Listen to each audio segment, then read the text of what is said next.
Meaning of Dwight D Eisenhower.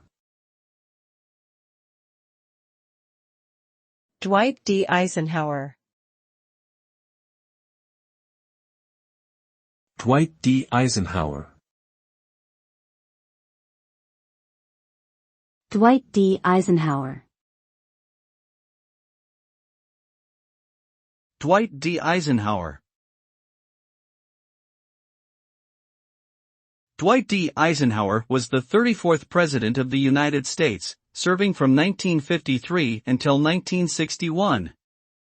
He was a five-star general in the United States Army during World War II and served as Supreme Commander of the Allied forces in Europe.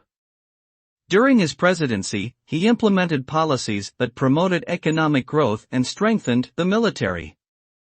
He also oversaw the creation of NASA and the establishment of the interstate highway system.